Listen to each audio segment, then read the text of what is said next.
Assalamualaikum warahmatullahi wabarakatuh. Halo semuanya, dimanapun kalian berada, semoga kalian baik-baik saja dan selalu dalam lindungan Allah Subhanahu wa Ta'ala. Amin.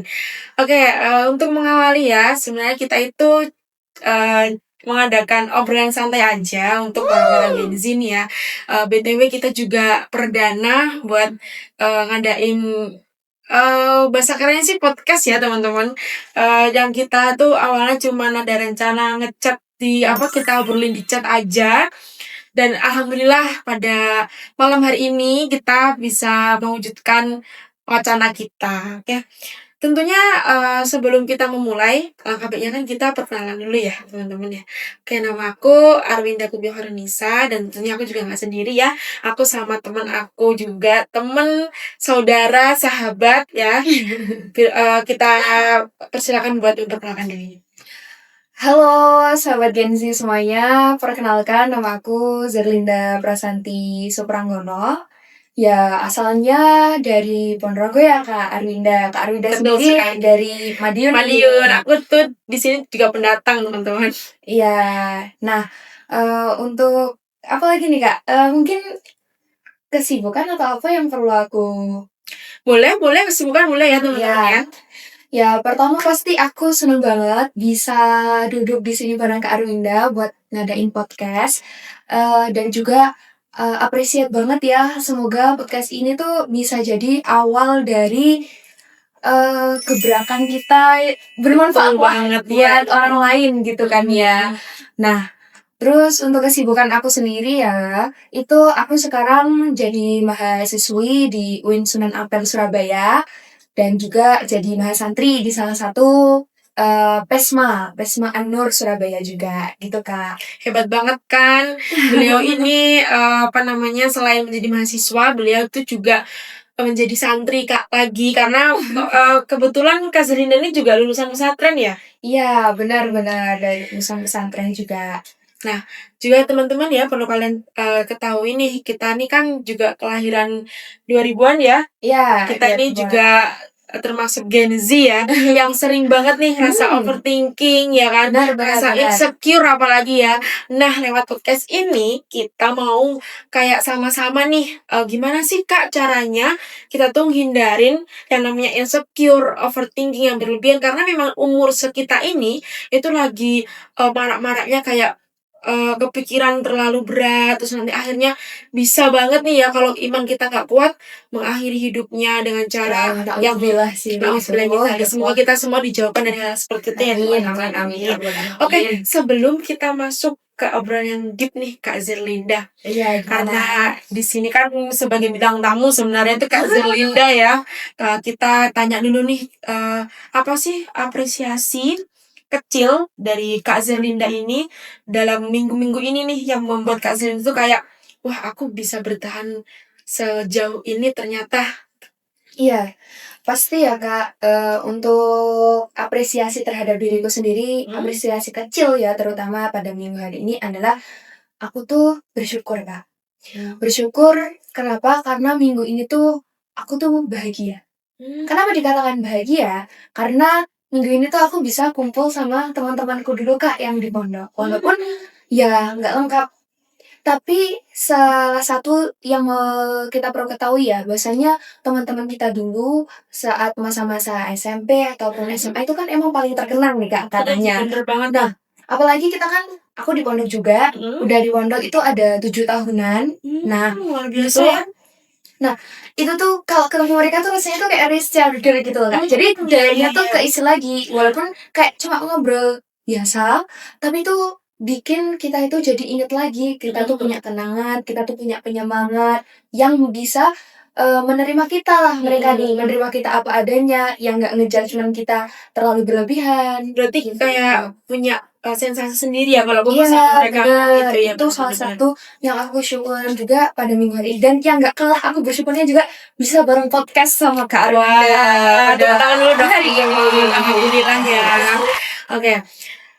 Itu tadi jawaban yang cukup, ini ya, ada poin yang perlu kita ambil ya, Kak Zerinda itu mengapresiasi dirinya itu dengan cara bahagia dengan yang sederhana. Kayak kumpul sama teman-teman itu juga termasuk obat ya teman-teman, karena kita kan setelah, apa namanya, kesibukan kita yang di luar kadang di luar kemampuan kita, tapi harus kita lakukan, tapi kita ketemu sama teman-teman kita lagi, itu kayak bener yang tadi Kak Iya, Zerinda ngomong ya, iya. recharger lagi kita itu, ya kan? Benar benar, Kak, benar banget. Oke, untuk yang kedua nih Kak, aku mau tanya lagi, menurut Kak Zerlin, Gen Z itu emang, umur-umurnya dia tuh kayak asa overthinking ya? Mhm. Apa memang itu tuh menurut Kak Zerlin tuh tergantung kitanya atau memang masanya Gen Z itu yang kayak overthinking berlebihan gitu atau Iya. gimana? Jadi kalau menurut aku dari yang konteks Gen Z dan pengalaman pribadiku, karena setiap orang kan beda-beda ngertiin Betul. arti overthinking. Kalau aku sendiri overthinking tuh bisa diartikan kayak ini, Kak. Kita tuh lagi nyari jati diri kita. Mhm. Jadi ketika kita melihat kehidupan teman kita, saudara kita, Mhm, ataupun kakak kelas ya yang betul. udah grow up gitu misalkan ya, itu kita pasti terbesit kayak, wah kok gitu ya, sedangkan aku masih gini nih Mhm, masih gitu, gini-gini masih aja nih heeh, gitu ya? nggak punya prospek atau target apa gitu kan. Mhm Nah, mhm. itu yang membuat kita overthinking. Tapi sebenarnya overthinking itu menurut aku pribadi adalah kayak bagaimana cara kita itu mencari jati diri tadi. Jadi Gitu. kita masih, kenapa kok kita masih bingung, kita masih berpikir terlalu berlebihan, oh nanti aku kayak gini gimana, kayak gitu gimana, karena kita masih belum menemukan siapa sih diri kita sebenarnya Oh gitu gitu, loh. iya iya iya. Dan sedangkan kan kita nih di umur 20-an ya, Mhm. teman-teman Gen Z.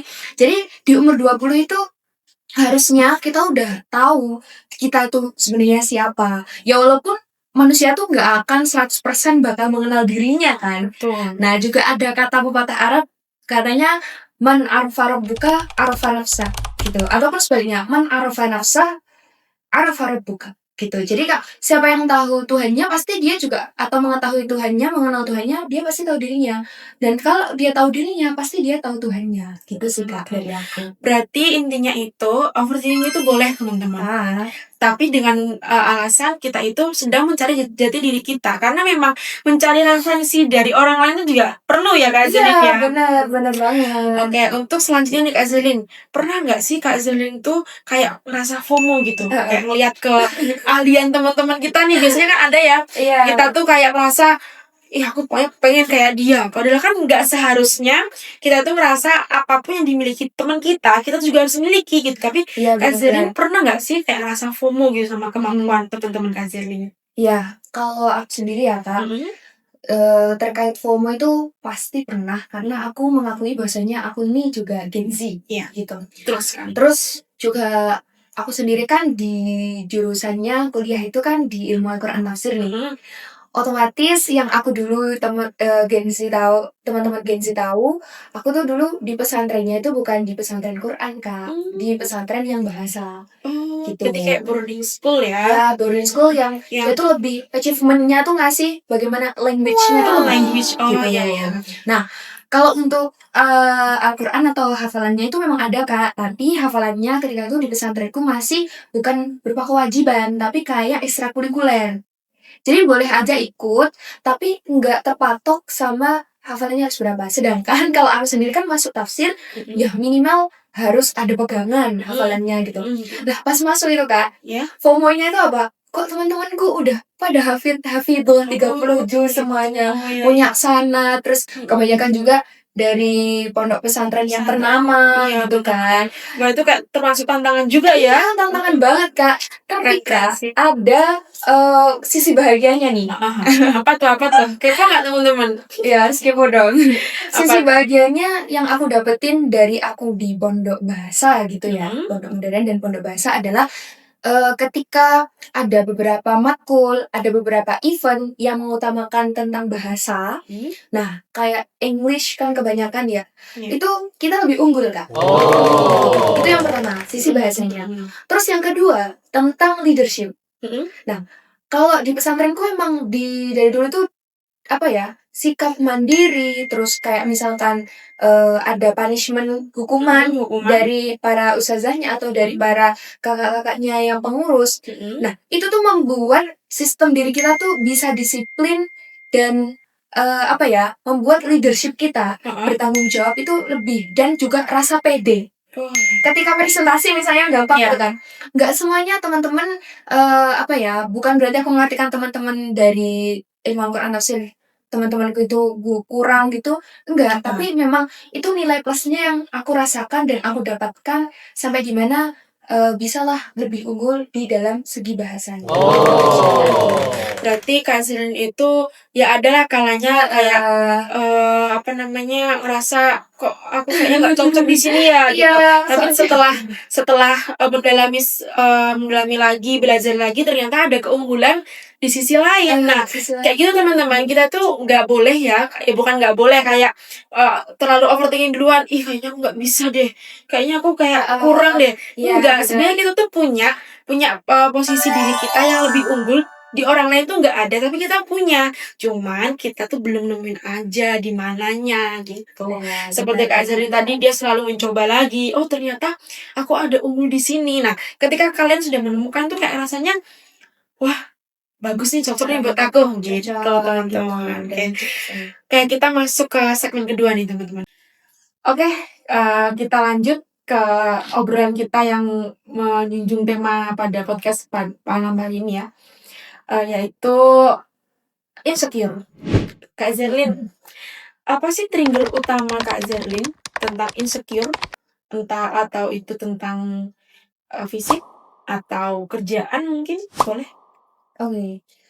Kalau kita bicara soal insecure ya, teman-teman, kalau aku sendiri tuh lebih insecure-nya soal pencapaian.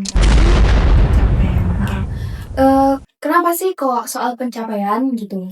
Karena kita hidup bersama sekarang di zamannya semua media digital ya. Semua maju banget di media digital, dan walaupun kita ini tuh notabene sebagai umat muslim, terus aku sendiri juga mengkaji dari beberapa kitab literatur tafsir klasik, maksudnya masih berkecimpung dan mempelajari tentang pelajaran atau tentang pengajaran dahulu-dahulu gitu loh Kak. Maksudnya orang klasik gitu kan. Nah, bukan berarti aku yang hidup di sekarang itu juga wajib berkehidupan kayak gitu terus Kak. Karena kenapa? Karena ya kita tuh harus mengikuti zaman gitu. Benar. Nah, terus kalau tentang pencapaian, kembali lagi ya, kenapa kok pencapaian? Ya selain di era media sosial dan digital, karena pencapaian itu yang akan menentukan bagaimana kita itu ke depannya. Ya kan? Kalau kita nggak membangun misalkan personal branding gitu ya. Ya, ketika kita memiliki mimpi nanti atau pencapaian kerja mau jadi misal CEO, CEO misal jadi CEO ya. teacher atau dosen atau dokter. Nah, semuanya itu sekarang lagi berlomba-lomba buat konten. Nah, yang perlu kita garis bawahi di sini adalah apakah kontennya mereka ini tadi itu bisa membuat motivasi baik atau berasal memiliki pengaruh baik enggak buat kita gitu kan. Nah, itu dari pencapaian tuh gitu. Jadi harus membangun dari personal brandingnya kita tuh harus baik. Tapi sekali lagi jangan pernah membohongi publik ya teman-teman. Ketika kita ya teman-teman. ketika kita itu membangun personal branding, ya usahakan personal branding itu mencerminkan bagaimana kita yang sesungguhnya. Ya walaupun emang ada sedikit yang dipoles otomatis kan, karena ya namanya kita tampil di media sosial yang harus cantik lah, harus perfect, harus inilah itulah gitu kan. Tapi jangan lupa dari akhlak ya, akhlak bagaimana cara kita membuat konten tadi, terus bagaimana cara kita menyebarkan terhadap orang lain tuh juga penting kita perhatikan Kak gitu. Jadi kenapa pencapaian ya, itu tadi sih 2 poin aku. Yang pertama adalah gara-gara kita hidup di serba media sosial, dan juga yang kedua adalah itu nanti dari insecure pencapaian itu akan menentukan bagaimana sih kita ke depannya. Itu sih dari aku. Berarti rasa insecure itu nggak hanya tentang fisik ya teman-teman, kadang juga pencapaian sih memang. Aku sendiri pun ya Kak Zeni ya, kadang juga sering ngerasa kayak aduh aku insecure banget, teman-temanku tuh udah kayak up terus gitu ya, tapi itu memang sebenarnya alam bawah sadar kita yang sadar aja, dan itu bagus.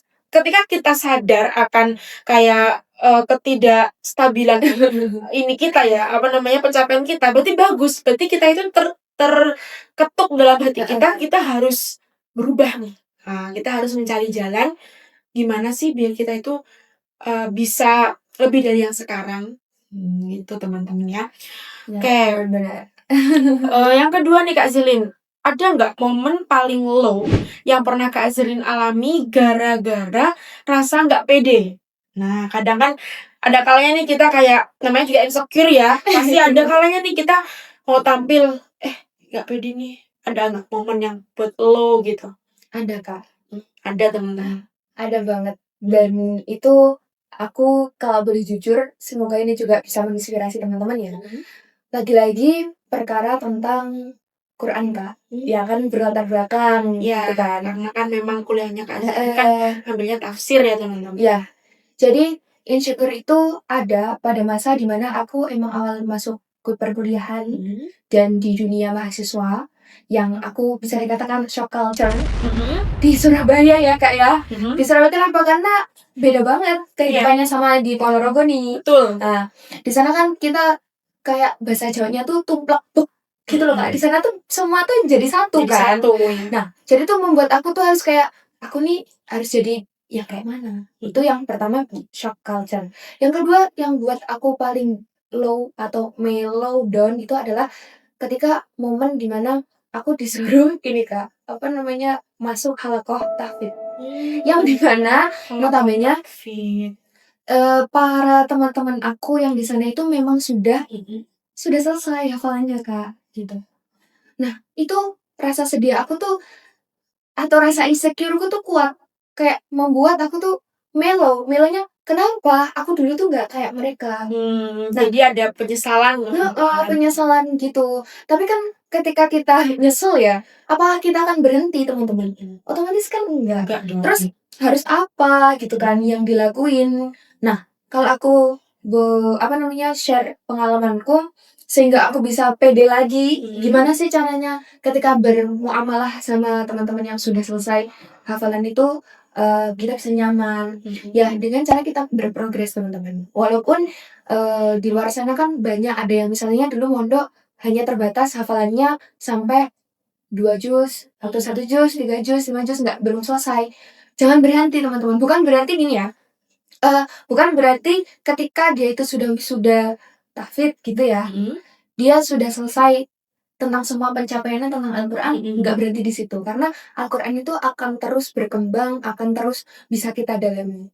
Nah, kalau kita mau terus menghafalkan, kita mau bersama para ahli Quran, ya kita harus mengusahakan diri kita itu pantas ada di lingkungan itu gitu Kak. Jadi tetap berusaha, terus tetap menambah hafalan di sela-sela kesibukan. Ya walaupun kita tahu kita mahasiswa, mungkin kakaknya juga kerja kan jadi kayak bingung kan. Mau gimana nambah hafalnya, tapi ketika kita mau berusaha, ada jalannya kok dari Allah gitu. Pasti dikasih kesempatan. Nah, akhirnya aku memulai lagi pelan-pelan dan berdamai dengan diri. Pertama kali ya, berdamai dengan diri sendiri. Setelah itu aku mulai lagi dengan basmalah, terus diniatkan yang kuat sehingga ketika aku udah terjun lagi atau bareng teman-teman yang para hufad itu, aku merasa aku insya Allah pantas. Gitu. Selama aku terus berusaha hidup bersama Quran. Gitu teman-teman. Nah, nih kita bisa ambil ya teman-teman dari penjelasan Kak Zilin tadi yang membuat beliau ini low ketika menghadapi suatu masalah itu. Terkadang ya kita bisa ambil dari kesimpulan itu, terkadang yang mematikan sebuah mimpi dalam perjalanan hidup itu adalah rasa takut di dalam diri kita. Ketika kita ingin memulai satu langkah dan kita sudah merasa takut, ya sudah di situ akan progres kehidupan kamu akan berhenti gitu. Apalagi Gen Z ini sangat-sangat sering banget nih kayak ngerasa udahlah males, udah nggak cocok aku di sini, udah mending tidur. Nah, ya Gen Z. Kenapa sih aku bisa bilang gitu? Karena aku pernah teman-teman dalam posisi itu. Ya kan nggak Zerlin ya? Ya, pasti. Ada kalanya memang manusia itu nggak selamanya kita tuh akan merasa selalu ingin berprogres. Ada kalanya kita harus istirahat ya. Iya. Karena memang ya kalau ibaratkan otak kalau kita forsir terus ya gimana sih akhirnya, karena badan kita ini kan juga termasuk senjata ya teman-teman. Senjata kita untuk bertarung menghadapi kehidupan ini di dunia ini yang penuh dengan warna ini ya teman-teman. Oke, itu bisa kita keep ya. Oke, yang selanjutnya nih, menurut Kak Zerlin, seberapa besar sih pengaruh doom scrolling ya di TikTok atau IG yang bikin Kak Zerlin tuh merasa kurang dibanding orang lain gitu? Iya. Bisa dipahami gak sih? Iya, bisa. Jadi kalau doom scrolling ya, atau kita bisa kayak terlalu banyak scroll di TikTok ataupun Instagram. Iya. Ya, gitu kan. Nah, kalau itu menurut aku berpengaruh banget ya. Apalagi yang orangnya dalam tanda kutip belum berdamai dengan diri sendiri.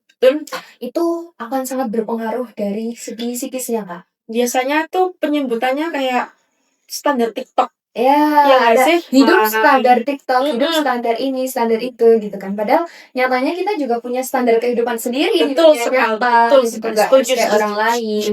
Jadi emang berdampak banget, Kak. Soalnya kenapa?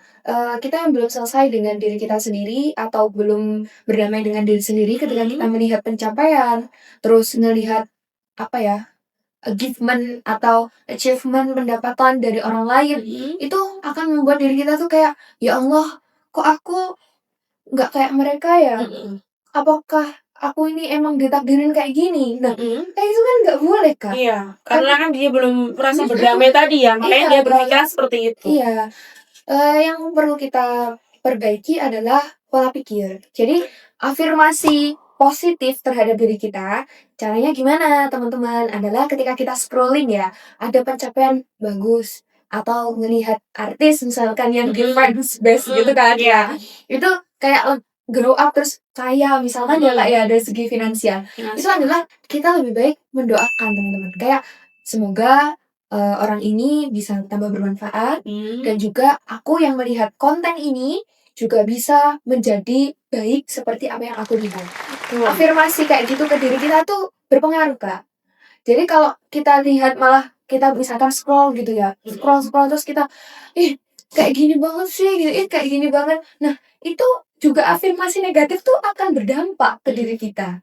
Entah dirasakan apa enggak sama teman-teman, sadar apa enggak, tapi itu emang berdampak gitu. Nah, teman-teman, doom scrolling itu gak selamanya jelek. Ketika kita, kata Kak Zrin tadi ya, ketika kita sudah berdamai dengan diri kita sendiri, kita akan merasakan dua perbedaan. Contoh nih ya, kalau kita belum berdamai nih, kata Kak Zrin tadi kita scroll ya kan, terus kita nemuin nih kata-kata, ini bener banget tahu, aduh aku kayak gini ya, pokoknya aku harus kayak gini-gini. Tapi kalau kita udah berdamai nih, kita scroll, nemu kata-kata, pasti kita dalam hati, alhamdulillah kita udah di fase ini. Kalau ada yang belum di fase itu, oh berarti kita harus lebih lagi nih belajar gitu. Tandanya kalian sudah dewasa menggunakan sosial media. Begitu teman-teman. Oke.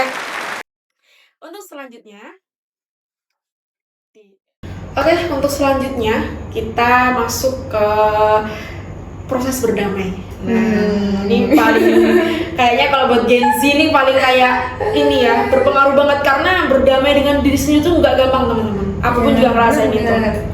Kayak Kak Zerlin, kapan momen Kak Zerlin akhirnya mikir nih, capek juga ya bandingin diri terus, mending aku fokus ke diri sendiri. Apa titik baliknya gitu? Iya. Kalau ditanya kapan mulai mikir ya Kak, buat berhenti membandingkan dengan diri sendiri, jujurly itu baru aku rasakan di akhir 2024 Kak. Akhir 2024? Ya, di akhir tahun 2024 itu akhirnya aku baru bisa menutup segala ya pengalaman buruk, masa lalu, luka, dan yang lain sebagainya terjadi di kehidupannya masa lalu. Karena di 2024 itu aku terinspirasi gara-gara hal yang remeh banget Kak. Aku tuh kan ini ya, di Another Love of Me itu adalah di samping aku juga walaupun aku mahasiswa tafsir gitu, bukan berarti ya agama banget tuh enggak. Nah, aku tuh tetap biasa aja. Tetap manusia ya. Tetap manusia. Nah, aku tuh suka namanya dance itu pump. Tahu Kak? Pam. Yang di mall. Oh iya, Ya, tahu. yang ngedance kaki itu loh Kak. Oh iya. Nah, ketika itu aku lagi main sama sepupu aku. Nah, ceritanya adalah sepupu aku nih dapat nilai atau dapat rekor dari main dance-nya itu tuh S Kak. S tuh berarti kayak sempurna banget gitu loh. Dan sedangkan aku itu cuma A. Nah, di situ apa coba yang terjadi? Jadi ketika waktu main dance itu ya, itu aku tuh selalu ngelihatin kakakku. Kayak kok dia poinnya selalu nambah kayak gitu. Dan aku nggak fokus sama aku sendiri gitu loh. Nah, di situ Kak, itu tuh kan remeh banget. Tapi aku tuh ngerasa coba deh di level 2 atau step 2 itu aku berusaha ngedance yang dimana aku tuh fokus sama aku. Sama gimana aku tuh fokus sama layarnya gitu. Dan ternyata ketika aku fokus dan nggak memperhatikan lawan itu aku jauh lebih nyaman ternyata, nyaman. Terus yang kedua, aku mendapati bahwasanya aku tuh yakin. Nah, setelah yakin adalah hasilnya adalah sama Kak. Gitu, sama-sama dapat sempurna nih di game yang stage 2. Nah, itulah dimana teman-teman dari hal-hal kecil kayak gitu tuh kita bisa terinspirasi bahwasanya kita tuh harus cukup membandingkan diri kita sama orang lain. Capek batin, capek fisik, pikiran gitu kan. Apalagi sampai sakit-sakitan cuma gara-gara bandingin diri kita sama orang lain gitu. Padahal kita tuh dikaruniain sama Allah tuh akal ya sama, hati ya sama. Cuma bagaimana kita mengolah rasa akal dan apa yang diberikan Allah itulah yang gimana PR kita buat membuat diri kita itu ya sebaik mungkin gitu. Betul. Emang ya kalau di kalangan Gen Z itu pasti membandingkan dirinya sama orang lain tuh pasti. Aku pun juga kayak gitu teman-teman. Iya, kayak kan? pokoknya aku nggak kayak dia sih. Aku pengen tahu kayak dia tuh. Padahal tuh sebenarnya Allah itu sudah menciptakan kita itu sesempurna mungkin. Allah sudah menempatkan diri kita sudah sebaik mungkin. Iya. Kalau kita masih merasa kurang, tandanya ya kita kurang syukur. Gitu aja. Jadinya Makanya tadi muncullah insecure. Nah, kalau kita kurang syukur, kita akan insecure. Oke. Oke, untuk yang selanjutnya nih, Kak Zerlin. Ya. Pas lagi ngerasa kecil, kayak ngerasa kecil hati lah intinya ya. Kak Zerlin tipe yang butuh support system atau lebih suka self healing sendirian sambil dengerin lagu galau? Ini biasa Gen Z kan kayak gitu ya. Ada yang butuh banget nih sandaran. Nah, contohnya kayak cowok ya kan. Gen Z itu biasanya kalau misalkan lagi sedih tuh kayak butuh banget nih partner. Nah, kalau Kak Zerlin tuh tipe yang gimana? Ya, Kak. Selain butuh partner biasanya tuh FOMO-nya gini, mau nikah. Bener banget, Gen Z banget ini ya teman-teman. Dia bener. Ih pengen nikah gitu kan. Ya padahal kita belum tahu ya bahwasanya ketika kita melanjutkan ke jenjang pernikahan itu bahwasanya kita tuh ya nambah beban. Bener nambah tanggung jawab gitu list kan. hidupnya nambah lagi teman-teman. Dan sekali lagi wishlist hidupnya nggak cuma buat diri sendiri loh, tapi berdua buat anaknya mertua ya. Iya Kak. Jadi aku tuh tipe yang butuh support system atau self healing. Nah, bentar. Bukan aku butuh support system. Aku tuh masih bilang aku itu tipe apakah yang support system atau self healing. Jadi aku tuh sukanya adalah self healing. Oh, self healing. Aku suka self healing. Walaupun kayak misalkan cuman muter-muter gitu ya, naik motor, aku lagi down galau gitu, aku biasanya self healing dulu. Kenapa? Supaya aku tuh nggak sepaneng. Tahu kan? Kayak terlalu sepaneng itu bahasa Indonesia? Nggak terlalu riwah di pikiran kayaknya ya. Apa gimana ya cara bahasa ini? Ya pokoknya gitu lah, sepaneng ya. Adalah pokoknya. Aku tuh biar nggak sepaneng, jadi aku tuh harus healing dulu. Entah healingnya jarak dekat ataupun jarak jauh.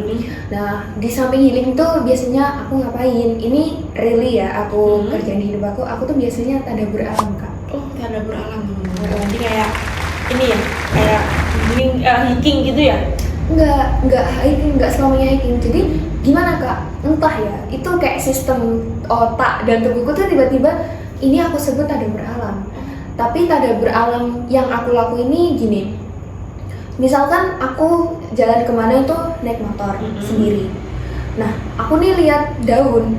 Nah, aku tuh langsung berpikir, daun tuh dari apa ya? Terus, oh dia ini dari proses gini. Terus dapat penghidupan itu dari air. Air itu dari dari langit.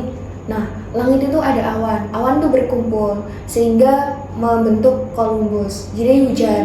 Terus hujan, siapa yang menciptakan hujan? Allah. Nah, itu dari satu elemen gitu loh. Berarti keren banget ya. Jadi Kak Zelin ini self rewardnya itu dengan cara dia itu mengamati satu benda dan menganalisis, terus akhirnya kembali lagi ke Allah. Keren banget tuh. Keren. Ini patut dicontoh ya teman. Jadi selain dia galau, dia tuh juga nambah ilmu lagi. Akhirnya nih kemana. Ya. Itu berarti sama aja otaknya Kak Zelin itu selalu berjalan. Ya Allah, amin. Dia nggak stuck orangnya ya, nggak terlalu putus asa. Biasanya kan gengsi kalau putus asa kayak udahlah capek aku udah, saya pengen mati aja gitu. Biasanya kayak mati gitu kan, aja. pengen mati aja rasanya gitu. Oke. Iya. Keren sih Kak Zelin. Selain itu ada lagi nggak sih? Kalau untuk support system sih, aku lebih ke teman dekat ya. Biasanya karena aku di pondok juga, itu kan lebih sering suka cerita ke teman.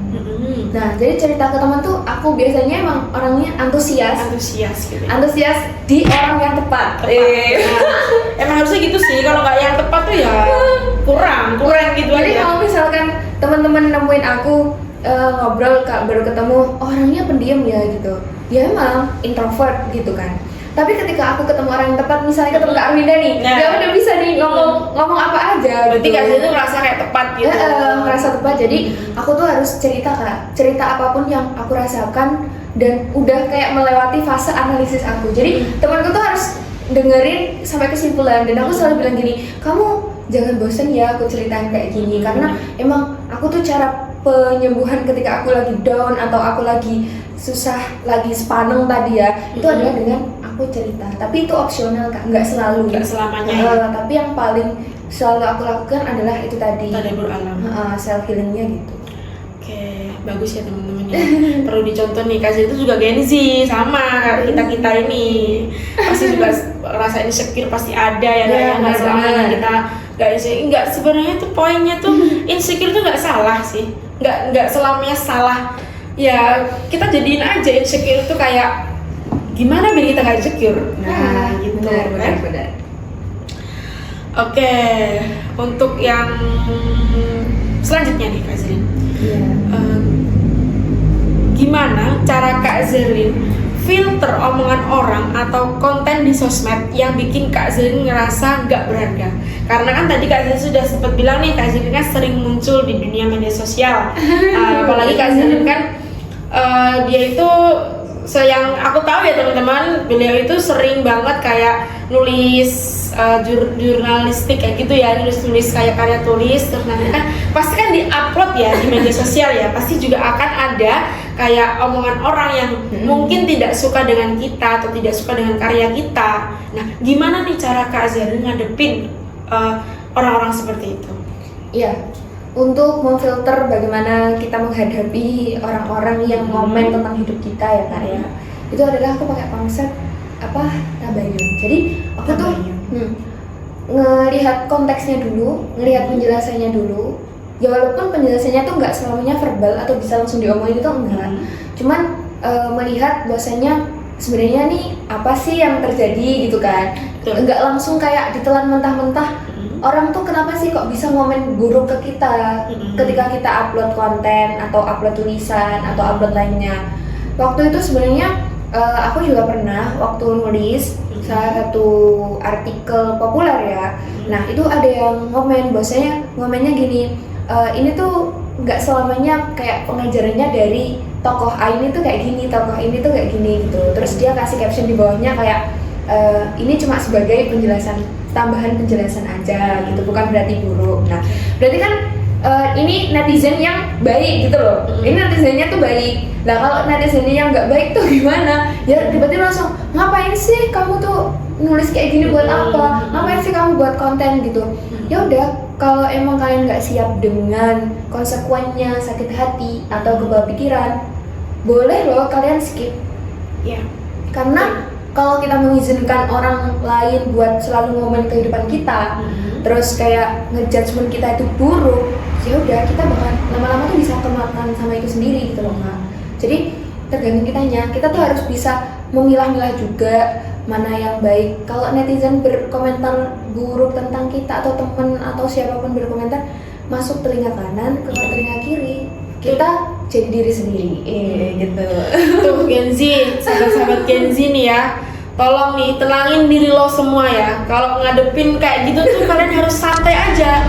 Namanya juga kita mau-up sebuah karya ya, harus terima nih kalau misalkan ada yang di hal negatif atau positif, kalian harus terima. Jangan, biasanya kan Gen Z tuh kayak ya terserah gue lah gini-gini. Nah itu ya nggak apa-apa sih kalau memang cara kalian seperti itu, cuman lebih alangkah baiknya lebih berdamai aja sama diri kita sendiri. Oke, kita persilahkan orang yang bernilai buruk ke kita, nggak apa-apa. Emang kita kan di dunia ini diciptakan dinilai kalau nggak buruk ya baik, ya gitu aja selamanya ya nggak. Tergantung kitanya aja gimana cara ngelolanya gitu ya guys. Oke, setuju nih aku. Oke, kita masuk ke setelah obrolan kita tentang insecure nih, kita masuk ke yang secure ya. Jadi dari insecure ke secure. Oke. Kak Zerlin, apa sih definisi cantik, definisi sukses dalam diri Kak Zerlin itu? Iya. Jadi teman-teman, kalau menurut aku pribadi, definisi cantik itu kembali lagi yang tadi aku sampaikan di awal, bahwasanya seorang wanita, terutama kita ya, adalah akhlak. Ya, setuju Kak Genzi. Karena gini, kalau misalnya seorang wanita atau ya nggak wanita doang sebenarnya, laki-laki juga, ketika dia sudah memperbaiki akhlaknya, gitu kan, tutur katanya, otomatis dia tuh langsung cantik Kak. Cantik semuanya. Jadi kan cantik tuh sebenarnya kan tergantung ya, objektif dilihat. Kamu bisa cantik di mata orang lain ini, kamu bisa biasa aja di mata orang ini. Relatif lah. Relatif, benar-benar. Nah, jadi kalau aku tuh cantik itu akhlak, karena ketika inner beauty ya, ketika inner beauty itu dibangun, dipupuk, terus diatur sedemikian rupa, itu akan memunculkan cahaya atau binar-binar kecantikan dari perempuan dan juga ketampanan dari seorang laki-laki gitu loh Kak. Nah terus kalau definisi sukses sendiri menurut aku adalah kita tuh bisa merasakan di fase mana it is enough. Kita cukup atas segala apa yang mau kita capai. Nah biasanya kita nih ini Kak belum merasa cukup, selalu merasa kurang atas apapun itu. Misalnya kayak aku udah sampai tahap, oh dulu aku pengen dapet juara karya tulis gitu, aku dapet Kak juara. Tapi ketika aku dapet itu kayak kok cuma gini doang ya, kok pemberiannya cuma ini aja. Nah itu kan sebuah kayak kufur nikmat Kak.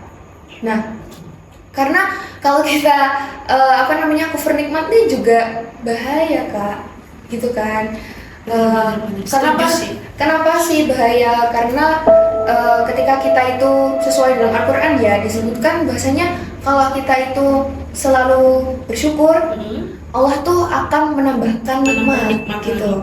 Nah kalau misalkan kita itu kufur, inna adzabi lasyadid gitu kan, bahasanya azabku tuh jauh lebih pedih daripada itu. Jadi daripada kita mendapatkan azab dan juga kemurkaan Allah gara-gara kita nggak bersyukur atas yang sudah diberikan sampai detik ini ya, sampai detik dimana kalian lihat podcast ini juga, ayolah guys, kita tuh harus banyak-banyak bersyukur, merasa enough. Ketika kita sudah bisa cukup, itu kita udah sukses gitu loh. Jadi sukses tuh emang kalau biasanya orang sukses tuh materialisme, tapi terkadang kesuksesan itu juga gimana kita bisa merasa cukup sama diri kita sendiri, itu juga kesuksesan Kak.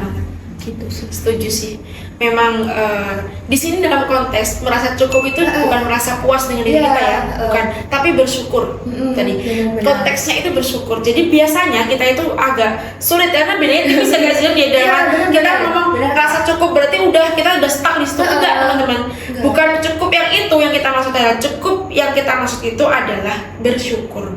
Ketika kita berdoa dengan Allah, ya Allah cukupkan rezekiku, ya Allah Benar. cukupkan kesehatanku, itu pasti insya Allah ya, kalau dalam pengalaman hidupku juga ketika kita merasa cukup, ada aja yang bikin kita tuh kayak nggak expect, ya Allah aku padahal pengennya cukup loh, ini kasih bisa lebih cukup. gitu kan. Masya Allah banget nggak teman-teman? Benar. Kekuatan cukup itu sangat Masya Allah banget ya teman-teman ya.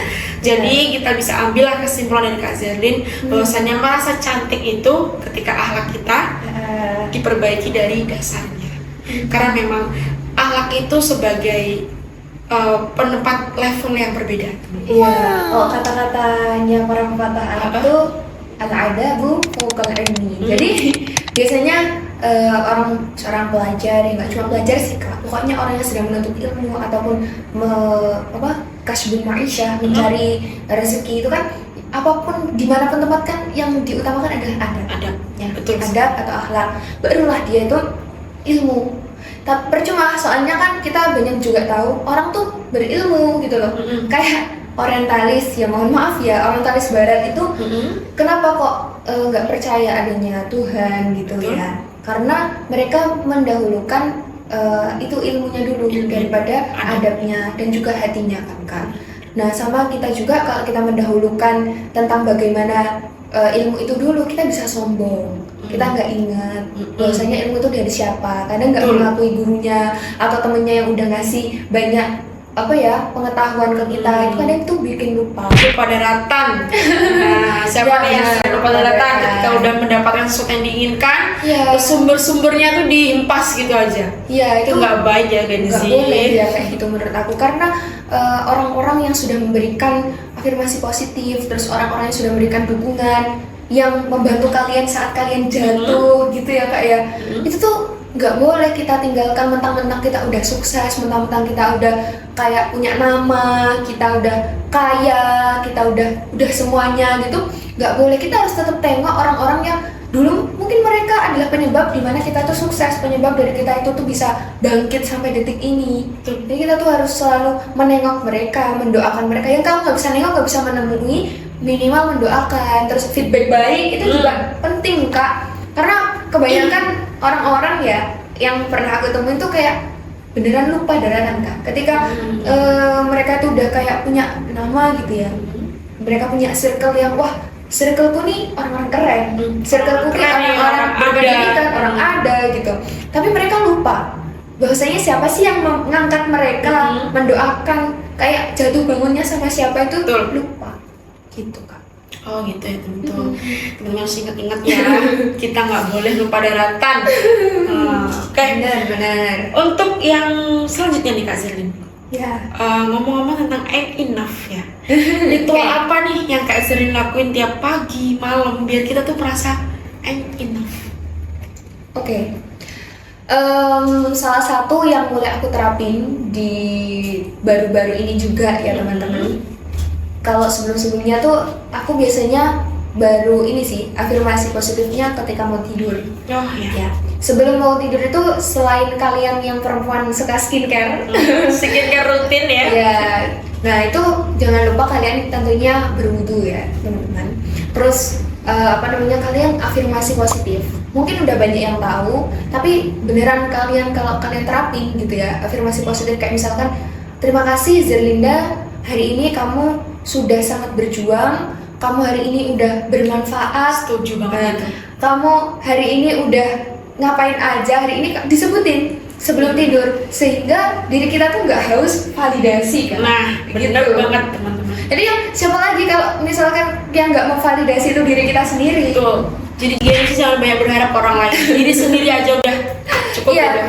Karena haus validasi, kita nggak memvalidasi diri kita, timbullah orang yang katanya haus validasi. Padahal nggak gitu Kak. kenapa kita ya harus memvalidasi diri kita, pencapaian apa hari itu yang udah kita lakukan sekecil Betul. apapun. Betul. Itu harus kita buat diri kita tuh, oh aku udah gini dan gini. Karena sistem yang tanpa kita sadar terhadap diri kita tuh aktif Kak, selalu gitu loh. Ketika kita memberikan dia pujian, memberikan dia itu kayak dikasih makan egonya lewat ucapan baik itu, dia akan memberikan feedback baik. Oh ya, besok bangun pagi aku pasti akan senang, aku akan bahagia. Itu aku lakukan Positif alhamdulillah vibes. sampai hari ini gitu. Alhamdulillah. Kalau toh lupa-lupanya, minimal kalau nggak bisa semuanya nyebutin hari ini apa aja, intinya alhamdulillah aku hari ini sudah bisa bermanfaat lah untuk diriku sendiri gitu. Nah, itu teman-teman. Untuk jawaban Kak Zed ini ya, jadi mengingatkan ke aku nih suatu hal bahwasanya memang energi di malam hari itu teman-teman itu sangat amat baik bagi diri kita sendiri. Kenapa gitu? Karena energi malam itu dimana suasananya juga mendukung ya untuk berdamai ya.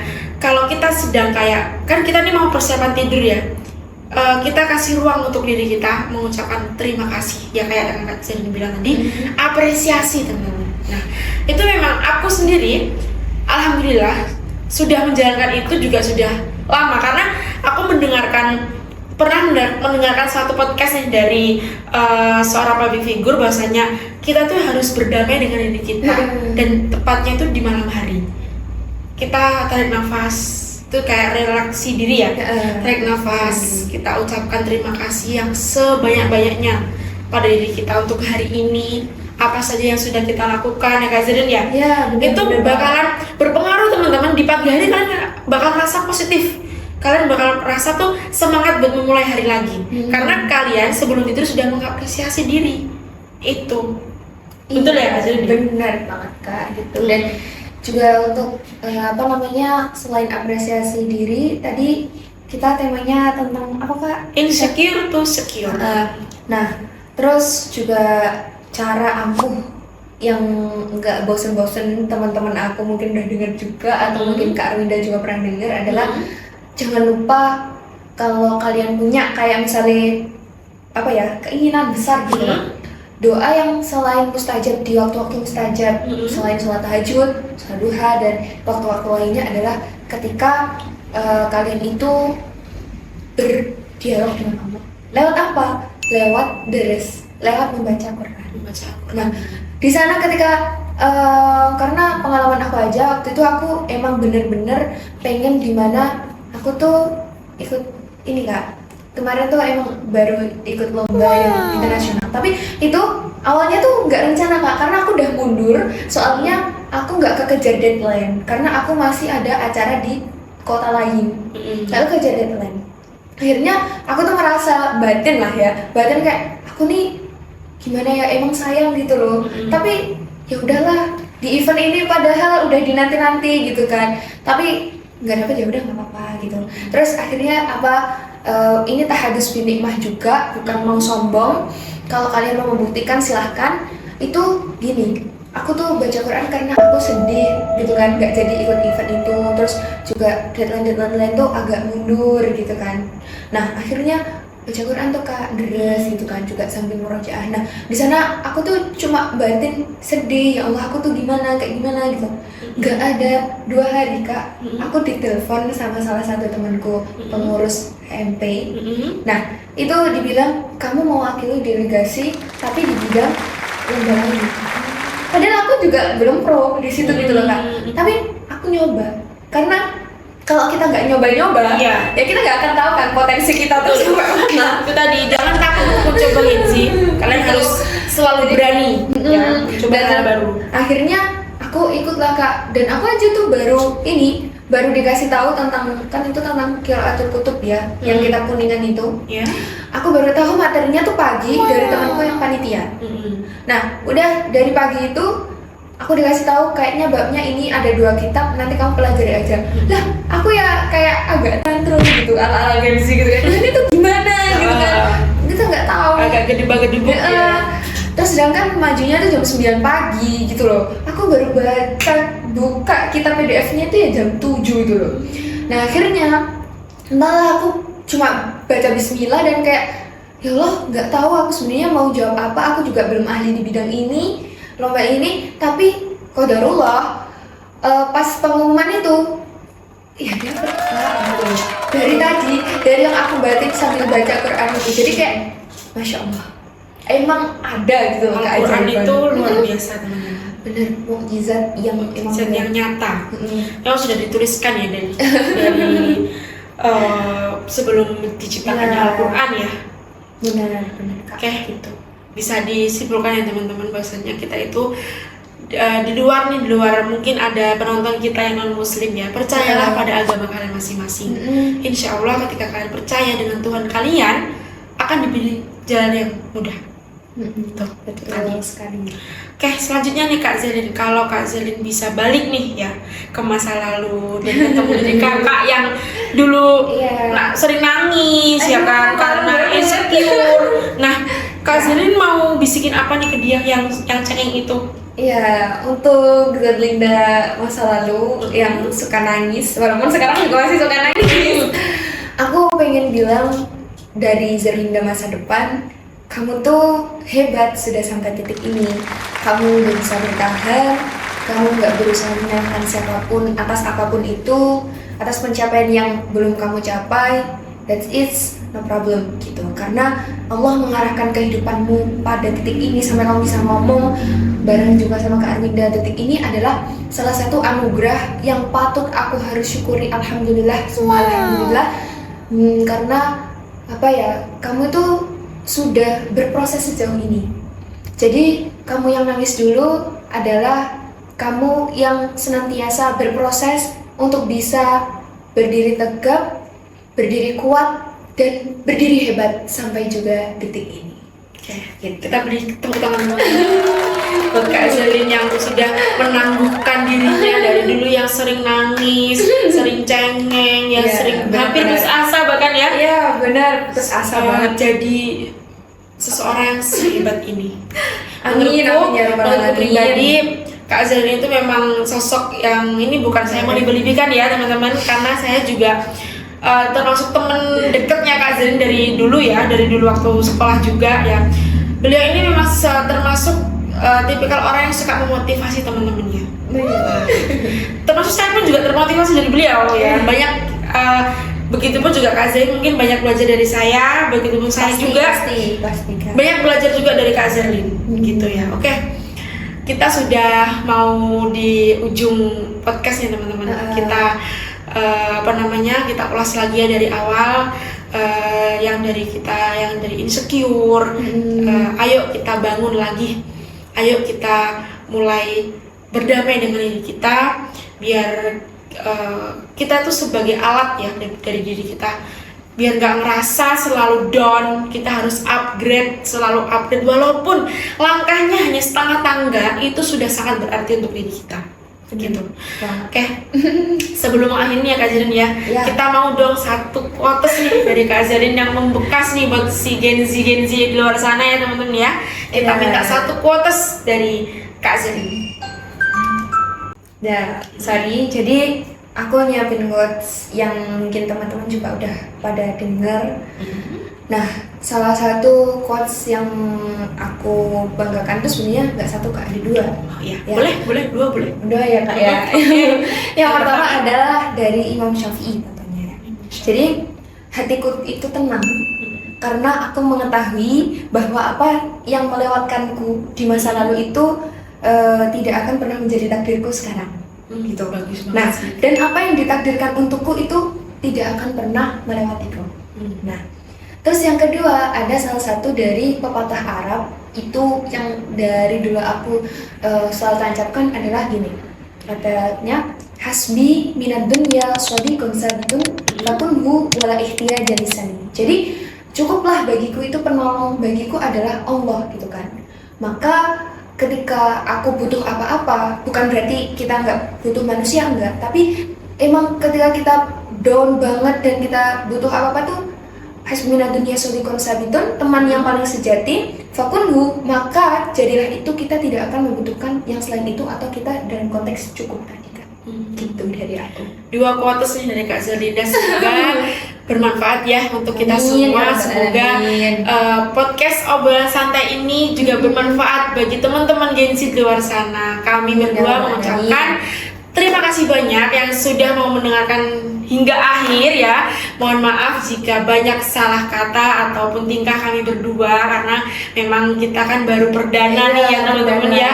Semoga nanti kalau banyak yang suka, kita makin semangat nih buat podcast-podcast selanjutnya. Ya, dengan tema-tema yang menarik tentunya Kak ya. Yang menarik Gen Z tentunya ini ya, Iya. karena kita juga dari Gen Z ya kan. Mungkin cukup sekian ya dari kami. Semoga kalian semua di sana sehat, Amin. selalu dalam lindungan Allah Subhanahu wa taala, dan jangan lupa la tahzan innallaha ma'ana. Iya. Wassalamualaikum warahmatullahi wabarakatuh. Wabarakatuh. Goodbye. See you next time.